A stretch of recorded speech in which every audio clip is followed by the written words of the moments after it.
अस्सलाम वालेकुम। हमारा नाम है डॉक्टर महानूर रियाज और हम आपको माइक्रोबायोलॉजी पढ़ाएंगे।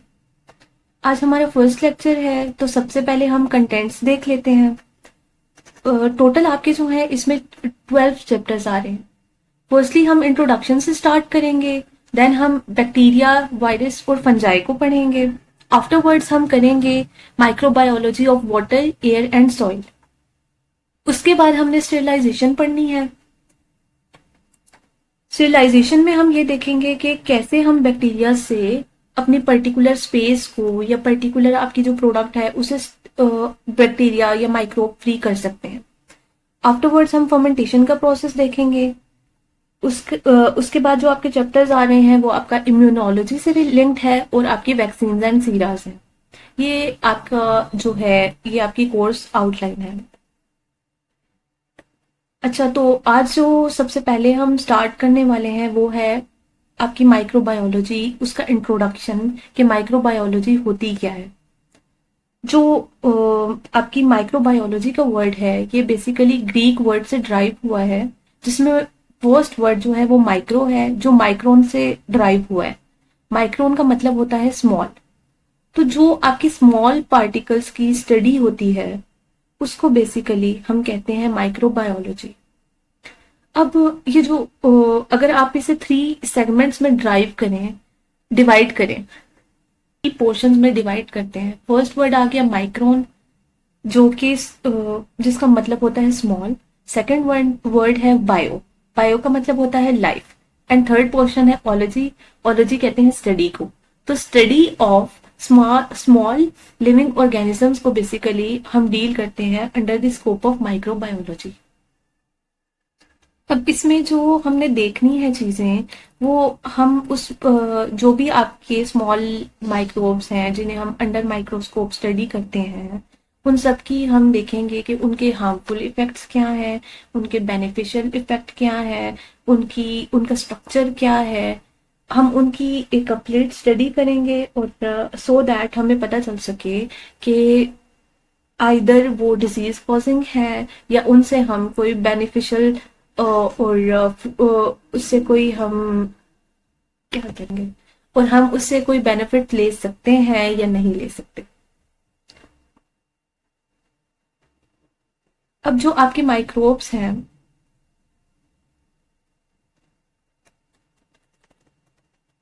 माइक्रोब्स वही ऑर्गेनिजम्स हैं जिन्हें हम अनएडेड आई से नहीं देख सकते। उनको स्टडी करने के लिए हमें पर्टिकुलर माइक्रोस्कोप्स की जरूरत होती है। इसमें जो आपकी कॉमनली माइक्रोब्स आ जाते हैं वो कौन कौन से हैं, उनमें आपके बैक्टीरियाज आ जाते हैं, उनमें आपके वायरसेस आ जाते हैं। उसके अलावा आपकी आर्चीज हैं, फंजाइज हैं, प्रोटोजोआस हैं। अलॉन्ग विद दैट आपके माइकोप्लाज्मा और रिकेटीजियाज भी हैं। इनमें से हमने जो आपके कोर्स में स्टडी करना है वो जस्ट हम बैक्टीरियाज को करेंगे, वायरसेस को करेंगे और फंजाई को करेंगे।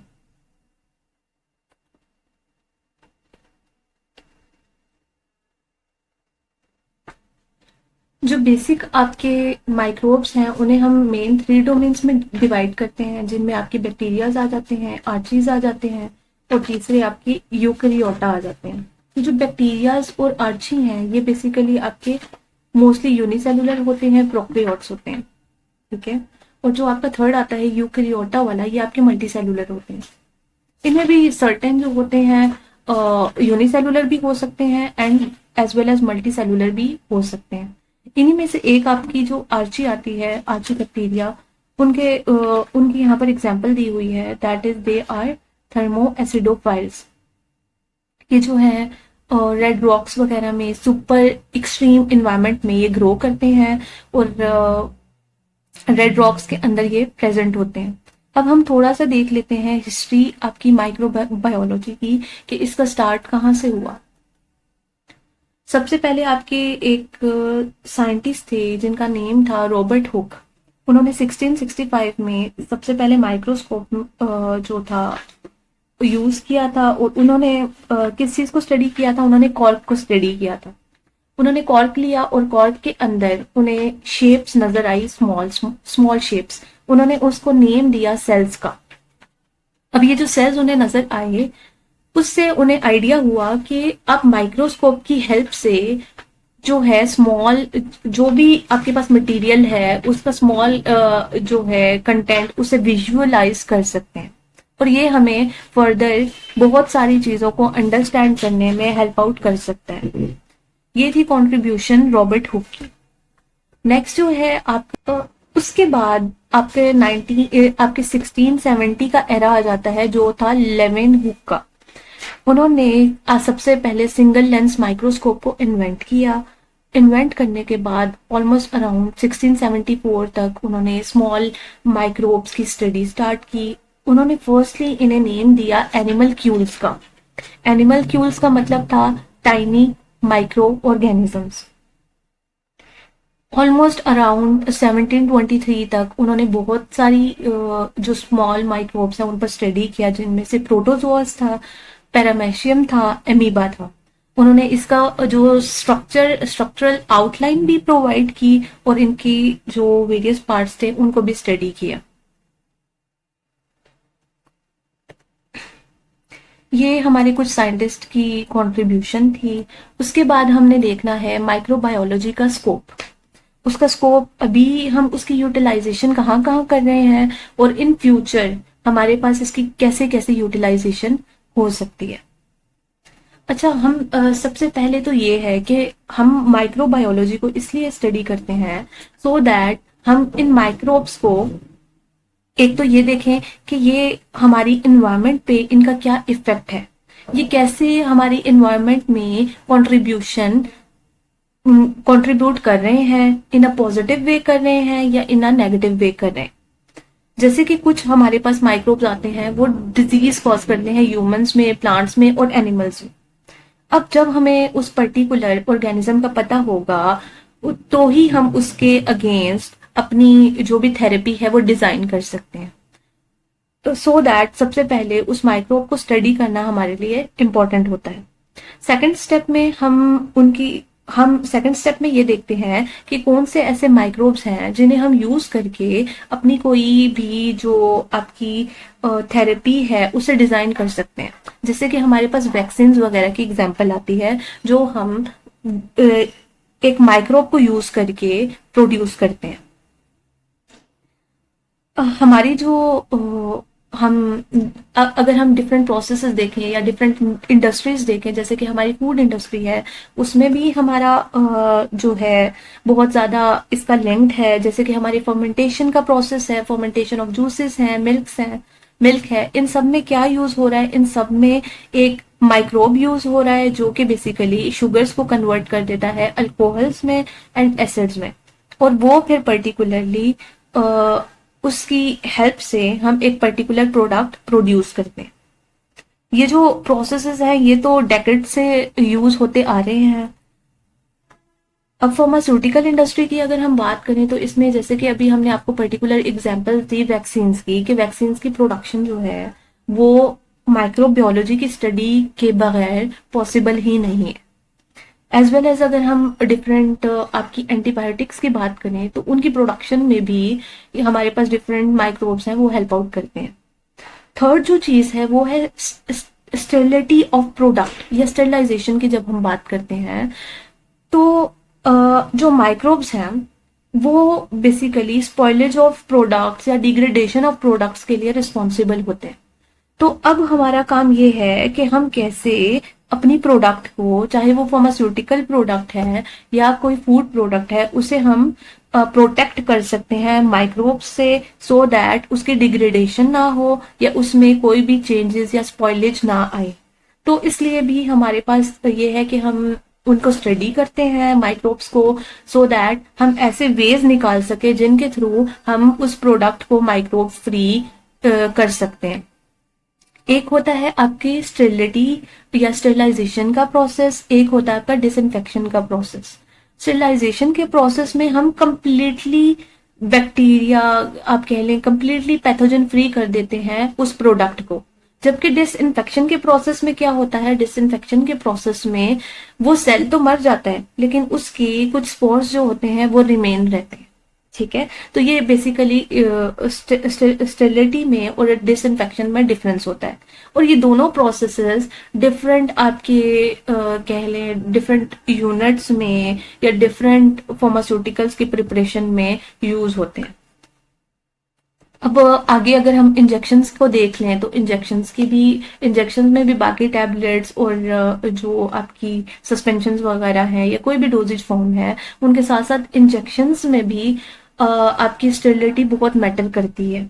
स्टेरिलिटी के साथ साथ आपकी ये जो पर्टिकुलर इंजेक्शन है पायरोजन फ्री है या नहीं है, उसको भी देखा जाता है, क्योंकि अगर तो उसमें कोई भी पायरोजेनिक मटेरियल प्रेजेंट होगा तो वो आपका क्या कर देगा, वो आपके बॉडी टेम्परेचर को रेज कर देगा, जो कि उसे नहीं करना चाहिए। तो हम इसकी भी टेस्टिंग करते हैं under the scope of microbiology.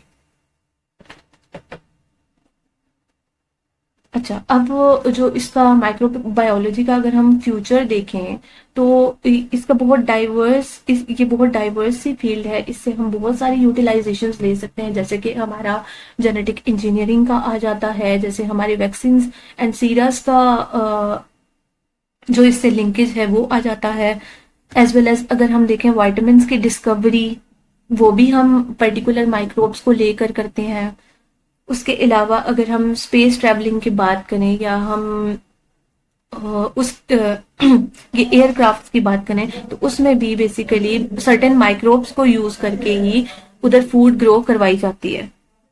तो ये सब जो भी चीजें आ रही हैं हमारे पास, ये सब हमारे पास किसके थ्रू आ रहा है, ये सारी हमारे पास माइक्रोबायोलॉजी की स्टडी के थ्रू ही आ रहा है। उसके अलावा अगर हम जियोलॉजिस्ट की बात करें तो जियोलॉजिस्ट भी माइक्रोब्स को यूज करते हैं और ऑयल वगैरह की सर्च में ये बेनिफिशियल रोल प्ले करता है। अच्छा, अब हम अगर इसे फ्लो चार्ट की फॉर्म में एक बार समराइज कर लें तो देख लेते हैं कि हमारे पास बेसिक माइक्रोबायोलॉजी को हम दो पोर्शंस में डिवाइड करते हैं, एक हम बेसिक में, एक हम अप्लाइड में। जो बेसिक आती है उसमें हम किसी भी माइक्रो ऑर्गेनिज्म को स्टडी करते हैं। सेकंड में क्या करते हैं, हम उसके प्रोसेसेस जो उसमें प्रोसेसेस चल रहे हैं या जो प्रोसेसेस हम यूटिलाइज कर सकते हैं उनको स्टडी करते हैं। और थर्ड जो बेसिक है वो है डिजीज रिलेटेड, यानी कि वो जो पर्टिकुलर माइक्रोब है क्या वो डिजीज तो नहीं कॉज कर रहा या उसका इन्वायरमेंट पे क्या फैक्टर है, इस सब चीजों को हम डील करते हैं। तो जब हम बाय ऑर्गेनिज्म को स्टडी करते हैं तो उसमें हम बैक्टीरियोलॉजी को स्टडी करते हैं। बैक्टीरियोलॉजी होती है बैक्टीरिया की स्टडी। फाइकोलॉजी को स्टडी करते हैं, फाइकोलॉजी होती है बेसिकली एलजी की स्टडी। माइकोलॉजी में हम फंजाई की स्टडी करते हैं, वायरोलॉजी में वायरस की स्टडी करते हैं, पैरासाइटोलॉजी में हम पैरासाइट की स्टडी करते हैं। देन हमारे पास आ जाता है प्रोटोजोलॉजी। प्रोटोजोलॉजी में हम प्रोटोजोआस की स्टडी करते हैं। अगर हम प्रोसेसेस की बात करें तो सबसे पहले आ जाता है माइक्रोबियल मेटाबॉलिज्म। तो हम देखते हैं कि वो पर्टिकुलर जो माइक्रोब है वो मेटाबॉलिकली उसके अंदर क्या रोल चल रहा है और क्या वो मेटाबॉलिज्म में हेल्प आउट कर सकता है या नहीं कर सकता। दोनों सेंसेस में हम इसे स्टडी करते हैं।